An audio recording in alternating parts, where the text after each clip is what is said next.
Алматының Алатау ауданындағы екінші жылу электр орталығын газға көшіру ісі биыл жыл соңына дейін аяқталады.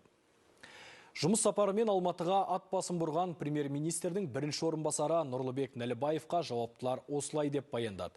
Жобаны жүзеге асыру барысында 3 газ турбинасы мен генератор орнатылып, жабдықтардың 99% жеткізіліпті. Одан бөлек Нұрлыбек Нәлібаев мегаполистің негізгі көлік логистикалық, индустриялық және туристік нысандарын аралап шықты. Тақырыпты әріптесім Гүлмарал Изатқызды отырсын. Премьер-министрдің бірінші орынбасары Нұрлыбек Нәлібаев жұмыс сапарын Алматыдан бастады. Алматы бір темір жол вокзалына ат басын бұрған вице-премьер нысандағы реконструкция барысын тексерді. Алып шаһарда орналасқан аса маңызды ғимараттағы жұмыс қарқыны мүлдем сын көтермейді деп, мердігер компанияға жобалық сметалық құжаттаманы сараптамадан өткізу ісін жеделдетуді, жабдықтарды дер кезінде жеткізуді, ал қала әкімдігіне барлық жұмысты қатаң бақылауды тапсырды.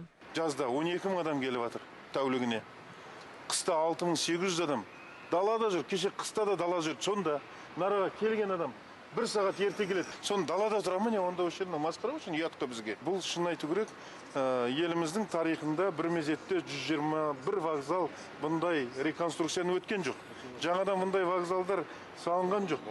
Ал енді біз соған болсын деп мемлекет басшымыз қаражат беріп жасап атқанда біз дұрыс ұйымдастыра алмай жатырмыз. Сондай-ақ Нұрлыбек Нәлібаев әуежайдағы реконструкция барысын тексерді. Вице-премьерге жауаптылар терминалдарды жаңғырту, ұшу-қону жолақтарын жөндеу, жүк перроны, қонақ үй мен көп деңгейлі паркинг салу сынды жобалар туралы баяндады. Сондай-ақ премьер-министрдің бірінші орынбасары үлкен Алматы айналма автожолына қатысты мәселелерге де назар аударды. Жауаптылар Нәлібаевқа трассаға 6 жерден радиалды жолдарды әкеліп қосу ісінің барысы туралы баяндады. Вице-премьер шаһардағы жол көлік жүйесін дамытуға қатысты мемлекет басшысының арнайы тапсырмасы барын ескеріп, Алматының үлкен айналма күре жолындағы құрылысты жеделдетуді тапсырды. Нұрлыбек Нәлібаев назарға алған тағы бір мәселе жылу электр орталықтарын жаңғырту. Оның басты мақсаты энергетика кешенін табиғи газға көшіру арқылы қаланы жылумен және энергиямен тұрақты қамтамасыз етіп, ауаға тарайтын зиянды қалдықтарды азайту. Бүгінде екінші жылу электр орталығындағы құрылыс монтаждау жұмыстарының жалпы дайындық деңгейі шамамен 55% екен. Сонымен қатар вице-премьер Алматы облысы Іле ауданының аумағында орналасқан 3-ші жылу электр орталығын аралап көрді. Бұл шаруа бойынша жобалық сметалық құжаттама мемлекеттік сараптамадан өтіп жатыр. Ал жалпы жұмыс 2027 жылы аяқталады деп жоспарланған. Основное оборудование Ансальда турбиналар Италиядан келеді.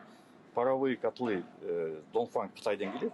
Ну и разные инфраструктурные объекты. Европадан келеді, Қытайдан келеді. Олардың бәрін қарау керек те, бәрін график ертең не болмау керек. С этой стороны. Осы кезден бастап алдын ала қаражаттарын төлеп, бәрін жолын бәрін ойластырып. Давай күшейтейік.